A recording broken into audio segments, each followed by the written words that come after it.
Hello, hello, everybody, and welcome to the next edition of Saturday Chat Live. Thank you very much for being here on Saturday, the 23rd of July.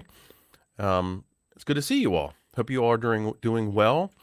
So, if you were here last week, you remember that I was coming down with COVID, and I feel a lot better now, way better, pretty much back to normal. It was a very rough live stream last week, so if you were there, I apologize for my health. I wasn't quite as sharp mentally, obviously, and I felt very, very, very bad. So, excuse me. As you can see, I'm still dealing with some sinus stuff. You can probably hear my voice. I sound very nasally. It's because I'm still having some COVID sinus issues, but overall, I feel pretty much back to normal. My energy is there. I don't have any other issues except for some sinuses that have lingered. So hopefully those will go away soon. Also, sometimes my throat gets a little dry because of this, so I will do my best to not cough into your ears. And as you can hear, my voice is like a half octave lower, which I guess is kind of cool. I have a smoothie jazz radio voice now because of COVID, which I guess for some positive. So anyway, I do apologize for last week or last live stream. I was not feeling well, obviously. So what is new? What's going on? Excuse me. As soon as I start talking, everything starts moving in my head. Couple of things. Not that it really matters to you or anything, but next week is my birthday. So I'm looking forward to getting another year on the earth. And, every trip around the sun is very precious. So next week is my birthday. I'm going to plan to do a few things here and there. So it's good to celebrate that, of course. It's one of the few things I do actually like to celebrate is my birthday. Other than that, I'm not really into, putting myself out front or anything. But my birthday is something I really treasure. So, all right, in the chat, please put where you're watching from. And of course, if you have any comments, questions, go ahead and put those in the chat as well. And I'll put those up on the screen. As always, I do my very best to answer questions extemporaneously, sort of on the fly, but I don't always have everything in my brain, like right here. So I will do my very best to answer any questions or, offer any comments about things you might have, but I may not get to everything. So I do my very best to answer the questions, but if I don't get to them, don't take it personally. It's just I try to move the chat along, and I don't always have the answer. So, yeah, so go ahead and put your comments and comments or questions in the chat, and I will bring those up as they sort of come along. So, if you weren't here last week, I do have some announcements to try to get everybody caught up on what's going on with the channel, because there are some developments on the channel, and you should know about those, and you can anticipate some things that we're going to be, I'm going to be doing on the channel. So, of course, I assume everyone is here because they are aware of the channel, so you can always find that there on YouTube. A couple of things I want to point out on here. My website link is up here in the upper right, as is my LinkedIn profile. That's the best place to reach me and connect with me is on LinkedIn, and I do have a PayPal donation bar. So if you have a couple dollars and want to help with the channel, I do appreciate that. It keeps everything going, keeps the lights on, but you can find that information there. And speaking of my website, so here on the website, just to reiterate, you can find playlists, you can find the PDF companions here, you can find, all kinds of fun stuff. So if you need more information about the playlists, here on this page on my website, it'll tell you exactly what the playlist is about, how long it is, the average video length, so you can plan ahead your time if you need it. And then, of course, the PDFs are there, and then the downloads are there. So feel free to check that out if you haven't already. I do appreciate it. And that is that. So what else do I want to announce? Oh, while I'm here, do want to share with you the fact that I do have a video sponsor coming up. So for the next few videos, probably in August and through the fall, I have a sponsor coming on to help with the channel, which I really, really need. And that is statistics.com. So they're not sponsoring this live stream or anything like that, but in a few videos and some live streams, hope to have some guests from there on. It is an institution. It's not like a Udemy or something like that. It's actually an institution. So I'll have, and some of you probably know some of their authors. So, they write, let's see here. So let me get this off here. So if you're familiar with like these books, like here, so that's statistics.com.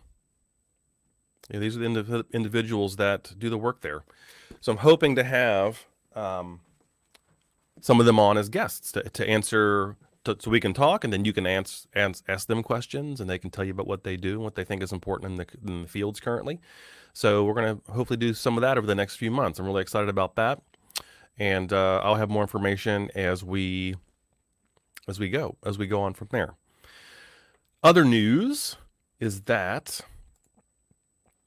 I have a new series coming out. So if you're not aware of that, I'm currently working on a new series to coincide with that sponsorship. So over the past year, you all have offered me many ideas and suggestions for new content beyond just basic statistics, and I've kind of looked at those ideas. And I have decided that I'm going to do some videos on time series. So as of right now, I'll give you a preview here in a minute. As of right now, I have 6 videos all PowerPointed out and ready to roll. Just got to record them and put in the sponsor stuff and all that kind of, and everything like that. But I have 6 in the can, as the saying goes. So looking forward to rolling those out. I've always had an interest in time series because it's related to, I think it's practical, and parts of the modeling side of time series is regression related. So it kind of has an overlap with stats. I think we're all familiar with kind of time series information and the concept of time. So I decided to do some content on time series. So hopefully those will be out probably next month. I'm going to coincide putting those out with the start of the new school year. That's by far the best time to put new content out. So I'll have those recorded and ready to roll very soon, the next few weeks, hopefully. All right. While I'm talking about that, I will show you a few other things while I have you. So we're going to have...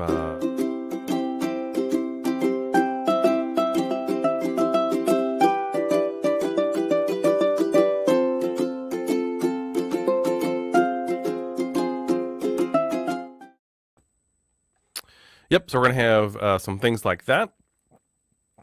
And I'm going to go ahead and show you a little preview. So let me get this going. There we go. So this is kind of what it's going to look like. You can get some comment suggestions, whatever you might think. So it's going to be Time Series 101, and it's going to look something like this. So this is just one of the ones I put together. Talks about components. I do pull some charts off different websites, Yahoo Finance especially. The whole thing isn't finance specific, but we're most familiar, with financial data in terms of time series, but it's not going to be just financial data. So I do pull some real charts and things off websites for you. And then we just talk about, different aspects of the basics of time series. Now, of course, this is sort of the first playlist. It just covers the basics. But this is kind of the things we're going to talk about in that playlist. And I'm looking forward to putting those out for you. So look out for those probably within the next month on the channel. Okay? So I do thank you for all of your suggestions and everything. And, that helps inform the direction of the channel. So that really came from your ideas, and I do appreciate that. Okay. So I'm gonna get to the comments here. Let's see what we got going on. SW, good morning. Good to see you. Thanks for stopping by. You are watching from scorching hot Louisiana. And yeah, it's pretty, today it's not too bad. Actually, on that note, we have some storms coming through where I live. So if you hear some rumbling or thunder, that's all that is. But yeah, it's been really, really, really scorching here as well here in Ohio. Tomorrow's going to be extremely hot. And I think we're going to get a little bit of break. But yeah, it's really, really, really hot. And I've been to New Orleans twice in Louisiana. I can't imagine going to New Orleans in the summer. I refuse to go to New Orleans in the summer unless I have to. I go in the spring or the fall or even the winter. It's just too hot. I can't do it. All right. So where are we watching from? Chinese University. Thank you. And in the EU. Excellent. I know, speaking of Europe, speaking of the heat and Europe, I know, so there's a lot of really tough weather going on over there in Europe and here too, but especially over there, it's very, very abnormal. And I hope everyone that's over in that part of the world is staying cool. And it's very dangerous. It's very dangerous, that kind of heat and fires and stuff. So I hope if you happen to be in that part of the world or you have loved ones in that part of the world, I hope you are, you're doing okay and they're doing fine. If not, just make sure you check up on everyone if you know anyone in that part of the world. Extreme weather events are just the new normal, because of the climate. So, all right. Clark, good to see you again, my friend. Glad to see you. Good evening, morning from the Philippines. It's probably 12 hours difference, right? Is it tomorrow in the Philippines? I forgot sort of where everything is. That's kind of that part of the world. But I do appreciate you stopping by. It's very, very kind of you. And let's see here. Would you kindly share some idea on how do we apply statistics in digital image processing? So that's a bit beyond what I do in statistics. However, you're going to have to get into all the neural network sort of things. There's some really interesting tools. I wish I would have prepared. So I can find it. You want to get into stuff like this. If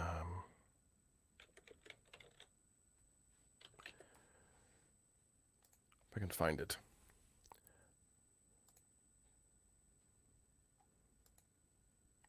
Yeah.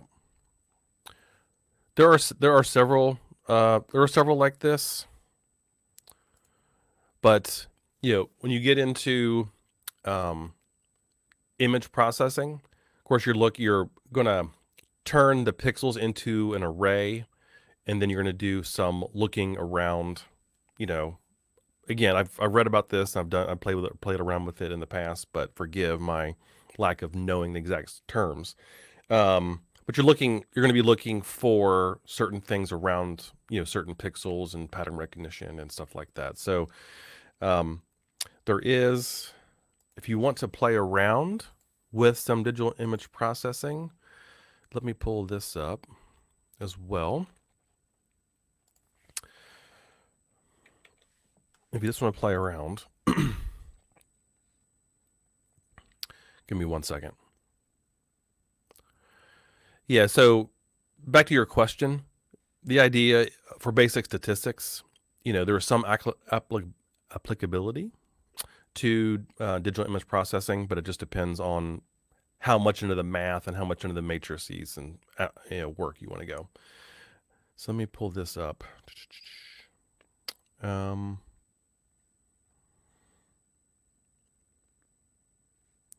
So there are many tools that can do this. One that I've played around with is, if I can find it here, it's called Orange.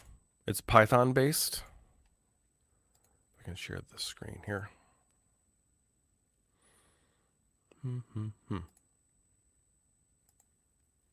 Yeah. So this tool is called Orange. It's free. It's Python based, and you can load in images, do image analytics in this tool. It's very good for sort of playing around with different things.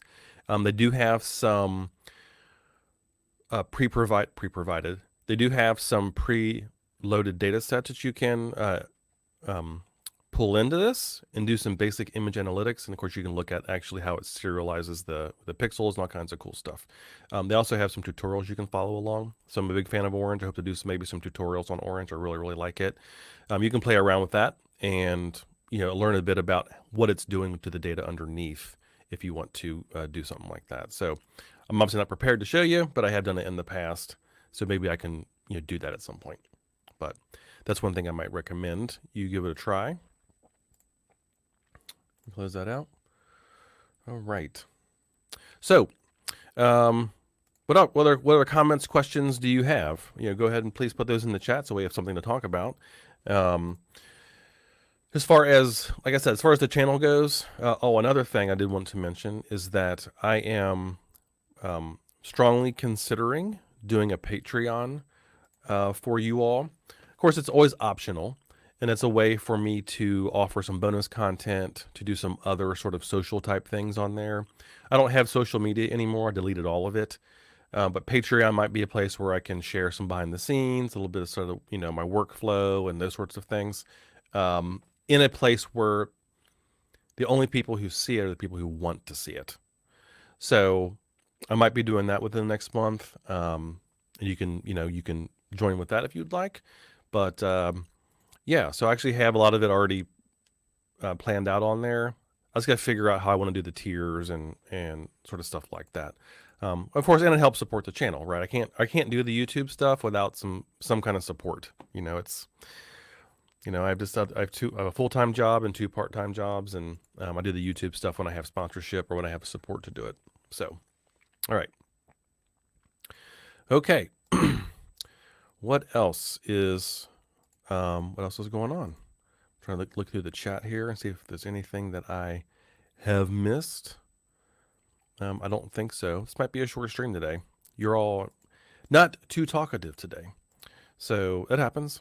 We all have our days when, we don't talk a whole lot. I will say other things. I did have some questions about the PDF companions, if I planned on making more of them for other playlists. The answer to that question is it just depends, because the ones I have on there now are from my 4 most popular playlists by far. Those 4 playlists I have the PDFs on there are by far my 4 most popular playlists on YouTube. If there is some sort of demand for some specific playlist, then I might consider making that for that playlist. So it's just a matter of time. So I do all this by myself. So anytime I'm spending making PDF companion things, I can't spend making videos. So it's a zero-sum game for my time. So there has to be some sort of, really strong demand for me to make more.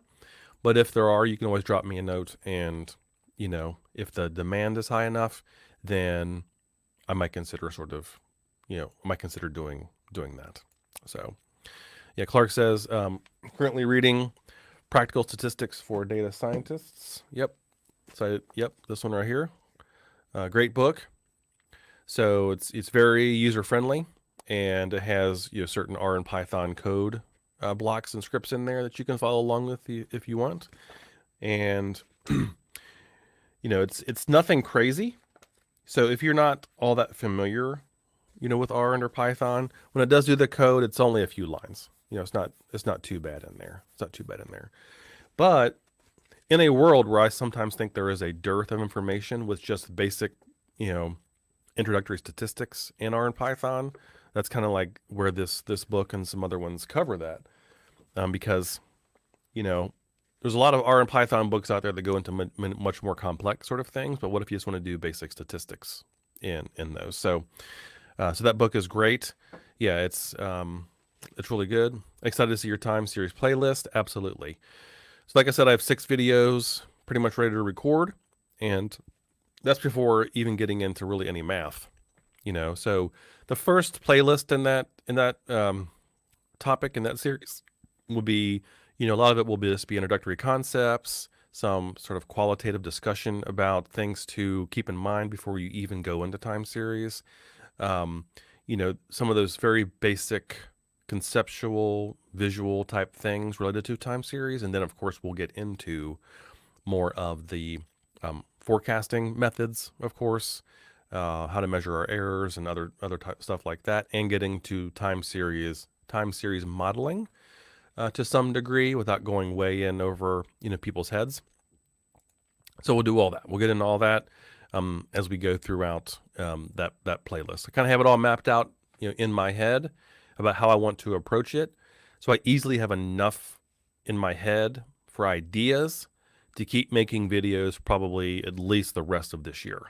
So I already have it mapped out. and I know how I want to approach it and the examples I want to use, how I think it will benefit you all. The one challenge with time series are the software tools, knowing whether to just use basic Excel add-ins for certain, more complex things.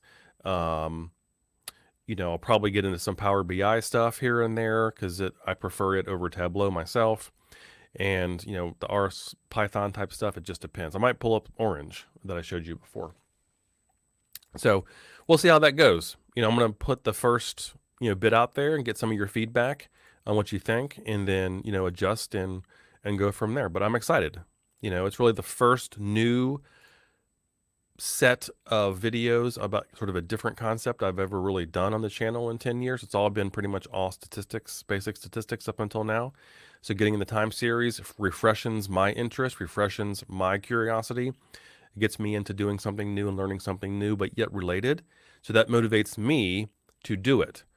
And the way I've been cranking out these PowerPoints for these videos has been really fast.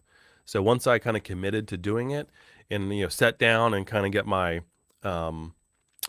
head around it, I've just been churning out the video type stuff, which is good because sometimes it's really hard to get motivated with this kind of stuff, but I've always had an interest in it, which makes all the difference in the world. So I'm looking forward to it. Okay, so good question. I'll take a sip of water because my voice is fragile. My voice is fragile. It sounds good though, except for the sinuses. It sounds very, very good. I can hit notes I couldn't hit before. Okay. So generally speaking, SW asks, how would you differentiate stat skills needed for an entry versus intermediate or advanced industry researcher role? So, I think any sort of statistics and analytics you might learn, just an undergraduate sort of setting for context would be plenty for entry level sort of positions. However, when you get into intermediate/advanced roles, those people tend to be, depending on the industry. I'll give you an example here in a second, up the street from me.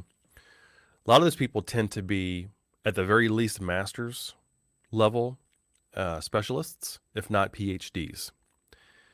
You can think of some of these roles as being industry researchers.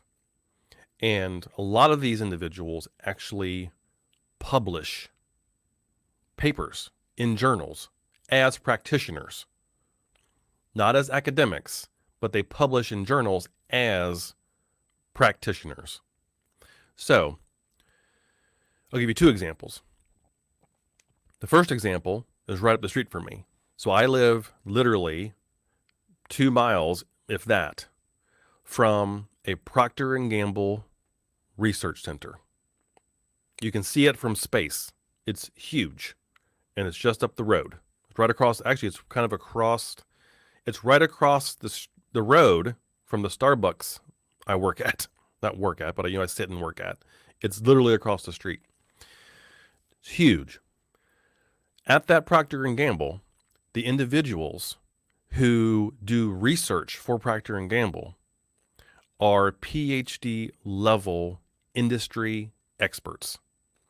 So as part of their PhD specialty, they have taken tons of quantitative analytics courses, and they've been involved in research projects along the entire way. I'm almost positive. So that's one of the benefits, by the way, of going to a university program in person versus doing it just online. You're much more likely to have co-research opportunities as a student in person than you are online because you're obviously physically there. So a lot of these intermediate to advanced researchers in these industries have PhD level specialty, and along the way they have taken very advanced stats and quantitative analytics courses. That's sort of the main difference. So that's part of it. The other the other example I can think of are people that work at and this is very timely, people that work at institutions like the CDC or the NIH, right? So those are individuals who have very advanced research and quantitative skills. They're not in academia. Well, some of them are, I guess, but a lot of them are not in academia, even though the CDC is basically a campus, but they're practitioners in their roles, but they also publish research papers. So they take courses in all kinds of, multivariate techniques. Nowadays, I'm sure they take all kinds of probability and, all kinds of quantitative modeling. So it's just a whole different level, literally, of knowledge to go into an intermediate or advanced industry researcher role. You have to think of yourself as both a practitioner, maybe working in a lab or in some other type setting, and you're also in a way an academic. Not always. Some people are strictly one or the other, I guess, but that's kind of the way I conceptualize it. So that was a very long diatribe, SW, I apologize. But that's kind of my take on it. Other people might have a different take on it, but that's kind of like how I feel about, those two sort of levels, or that gradation of what the kind of skills and knowledge you would need. I would also add that those individuals that are in the intermediate to advanced researcher role also have very high level computing skills. So they are very proficient in either R and or Python, almost certainly, or if there is some proprietary software that is used in that industry, then they also are well versed in that as well. All right. So the very attractive voice, positive effect of COVID, I guess so. I'd rather have my previous voice and not have had COVID, but if I'm going to have it or getting over it, then I guess this is one positive of it. Yeah. Clark says, what specific models shall you cover in your upcoming time series playlist? Pretty much all the ones you could think of. So, autoregressive integrated moving averages, of course, we'll get to that. Everything from just regular moving averages, also to building models in time series that are kind of regression based, that use lagged variables, indicator variables, stuff like that. We'll probably do some, probably get into maybe some very basic neural network type stuff with time series. So we'll kind of see where it goes. I like to take things, as you know, my videos, I like to take things slow and really break them out for people so they really understand the basics as they get more advanced and more advanced. So we will just kind of see where it leads, but I definitely want to get to all of the fundamental basic things that you as a student or as a practitioner are going to see or come across in your work or in your studies, whatever else it might be. So usually, once I get to a point where it's challenging for me to explain it in very, very simple terms, that's either where I'll stop or branch off or dig into something previous, maybe a bit deeper. So we'll see. I don't have a list of specific models all mapped out, but of course in the forecasting type thing, and it's really important. I get into this in one of the earlier videos. There's a difference in time series between forecasting and model building. Those are two different things. Excuse me. So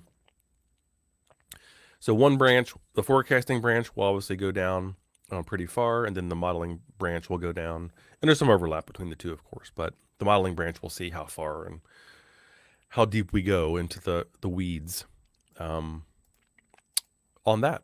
And of course, whatever sort of time I have. But I do find it very, very interesting. So, which is, I think, a prerequisite. It's anything that we learn or do or teach or whatever else, having that intrinsic interest is so important. And just wanting to do it, wanting to learn more about it. The time series stuff is interesting to me because I have a unique interest in the idea of time itself. Like, what the hell is actual time? Like, that's a very profound question. Like on a physics level. So this idea of time, and you're married with the idea of data, and on the one hand, being able to make accurate predictions about the future, or model, patterns over long periods of time. I find both of those extremely interesting in the concept of time in general. So that's what I'm going to be doing with that sort of time series playlist. So looking forward to it. However, that does not mean from time to time I might not sneak in more statistics videos. So there are many more topics and statistics I'd like to cover. So I'm not going to limit myself to just doing time series over the next several months. I might sneak in a stats video here or there, as something pops into my head, or there's a really strong interest or demand for that. So,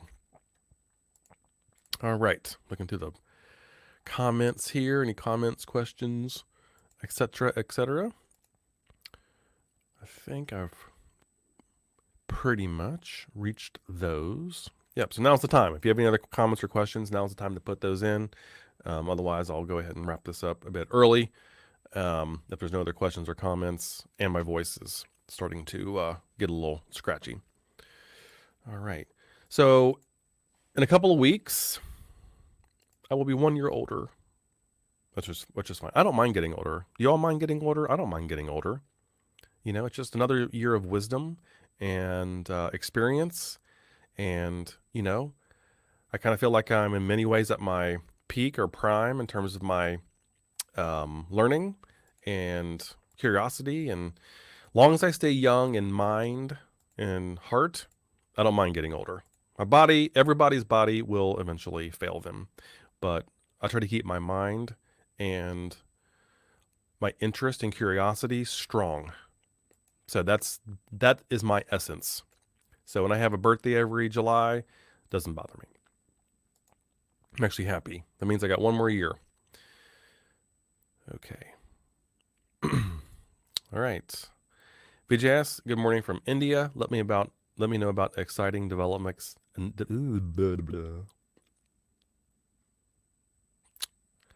Yep. Good morning from India. Let me know about exciting developments in statistics. Well, do you have any specific questions, VJ? I can, maybe chime in on something specific.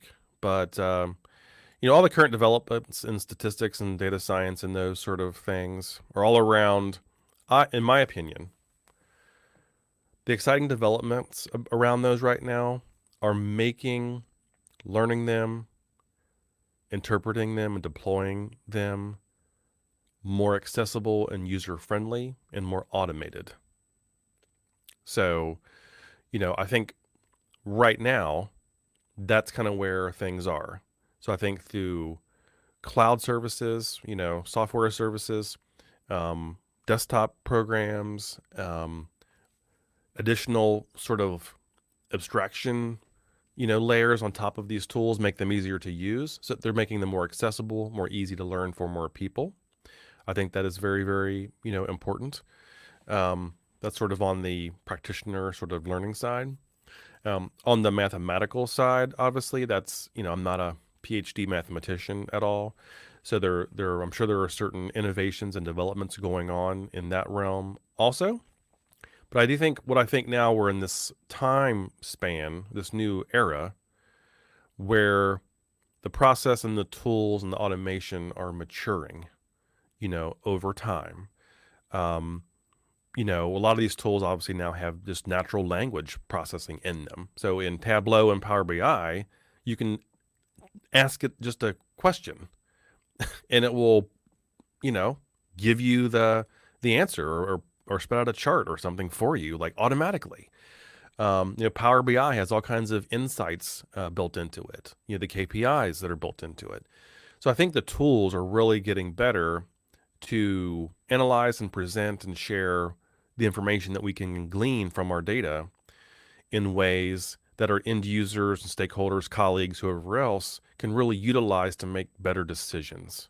And I think that is really sort of where we are right now. And I see it in my day job. You know, we talk to instructors and students all the time, and it really is sort of a demand to learn these tools. But I think the tools have to mature to be the tools have to mature to a point where they are accessible and don't threaten people who want to learn them. So I think that's where we are right now, which is good. It's going to open up more things to people. However, there is always the risk that we become too focused on the tools, and we get our head stuck in the sand on just playing around with the toys. So, I want to see a really strong emphasis on understanding fundamental concepts, how to ask the right questions of whatever domain, whatever discipline we're in, what data we will need to answer that question, how we will then do the analysis to arrive at the answer to that question, and how we'll present it. So the whole sort of flow of problem formulation through data collection, through analyzing and interpreting and sharing, collaborating, that's the important thing we can't lose sight of, in my opinion.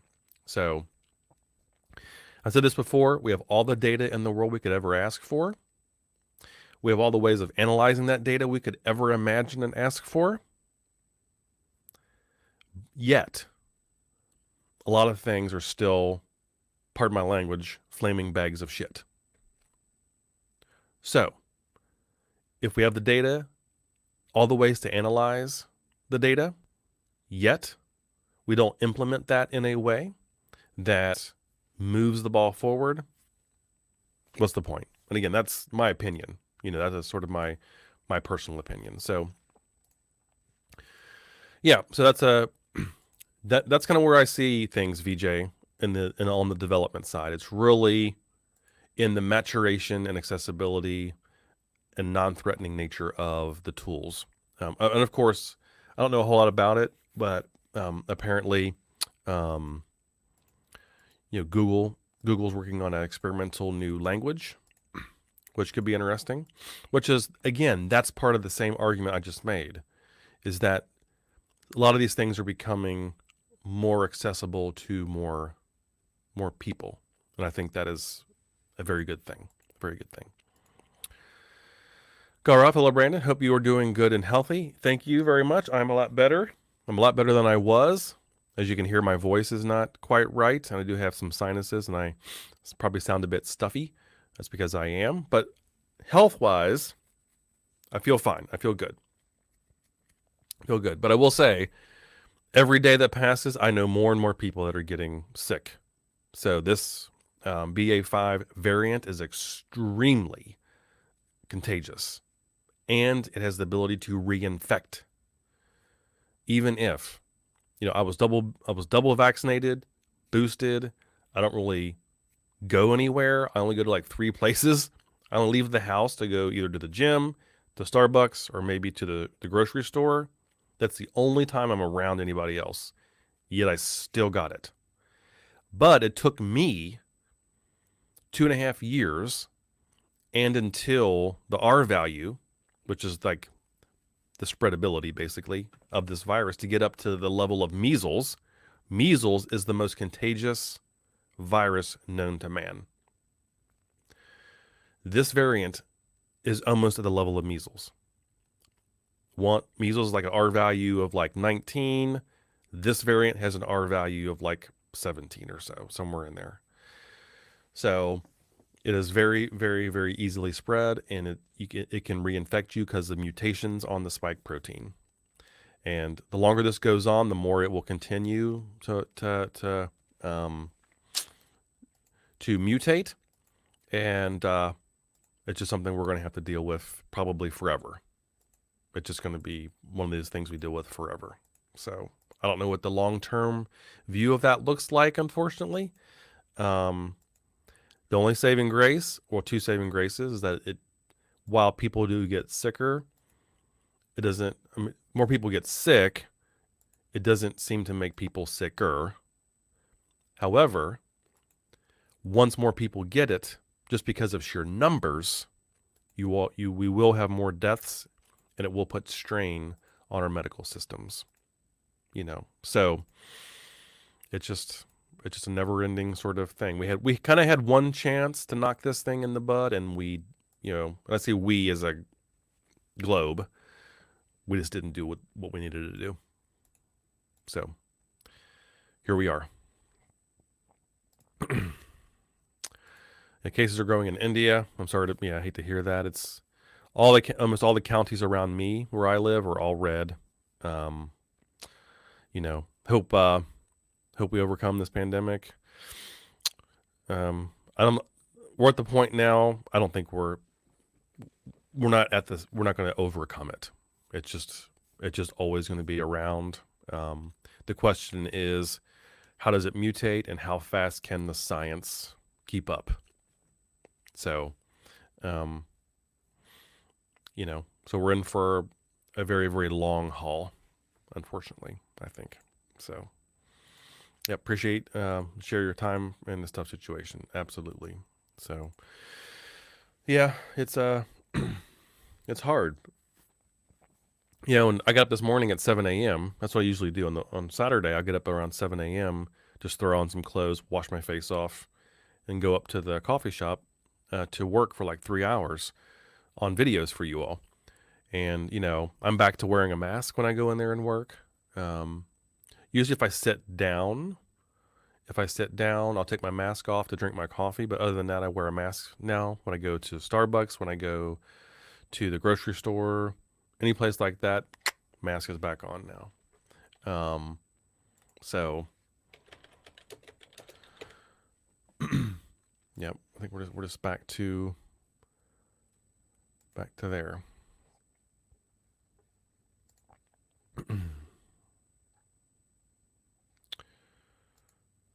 Okay, so George asks, what is the new language Google's working on? Is it for statistics, machine learning, or something more general? It is for something more general.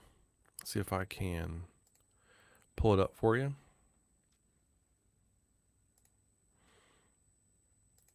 So I don't know a whole lot about it, but here it is.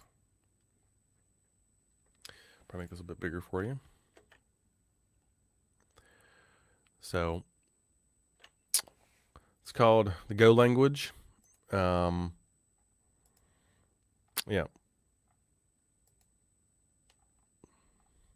So you can look into it, but that's what it is. So as you all know, if you've been around here for a while, I'm not like a coder or anything like that. I break out those tools when I need them to solve a problem, and then I put them back on the shelf. So I am not as familiar with this, but that's kind of what it's called. So you can check it out. They have some videos, some examples you can look at. Yeah, so that's what it is. If you want to give it a try, George. Good to see you, my friend, by the way. Glad you're doing well. Hope you're doing well. All right, that's that. Okay, so I'm going to look through the chat, make sure I got everything here. I want to give you all respect your all's time, and of course, not overdo it on my end either with my recovery and voice and everything. So, Grove asked, any plan on making series on design of experiments, design of sample survey, demand analysis? So DOE, design of experiments, is something I'm also very interested in. So I think if I were to go a little bit down a path in statistics, it would be on design of experiments. That's probably, after time series, that's probably my number 2 interest. And I have done some research and reading and note-taking on design of experiments. As a very scientific-minded thinking type person in many ways, I have a natural interest in design of experiments and how we structure and study and analyze those sorts of things. There is some design of experiments already in statistics. So, when we learn analysis of variance, ANOVA, that is tied to some rudimentary design of experiments that's already in there. But there are some other concepts and things that we can learn, because designing these things is very, very important. It's very important. And obviously, one of the best things you can do for design of experiments is just read or skim through some research articles that are experimental. Look through their methods section, kind of see how they set up the experiment. Usually they'll have charts and diagrams to kind of show you how they did the groupings or controls or whatever else. You can look through there. So you can look through the open source papers. Yeah, my throat is getting dry.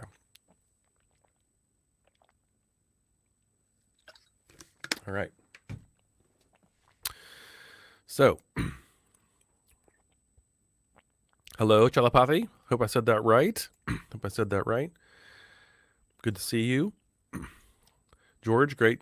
Glad you're doing well. Grow, thumbs up. Absolutely, my friend. So, hope that helped. But, yeah, I definitely want to get into some of that stuff. Hopefully. Again, time permitting. All right, I'm going to wrap this up. So I'm going to do a little quick recap in case you weren't here at the beginning. This will just take a minute, I promise.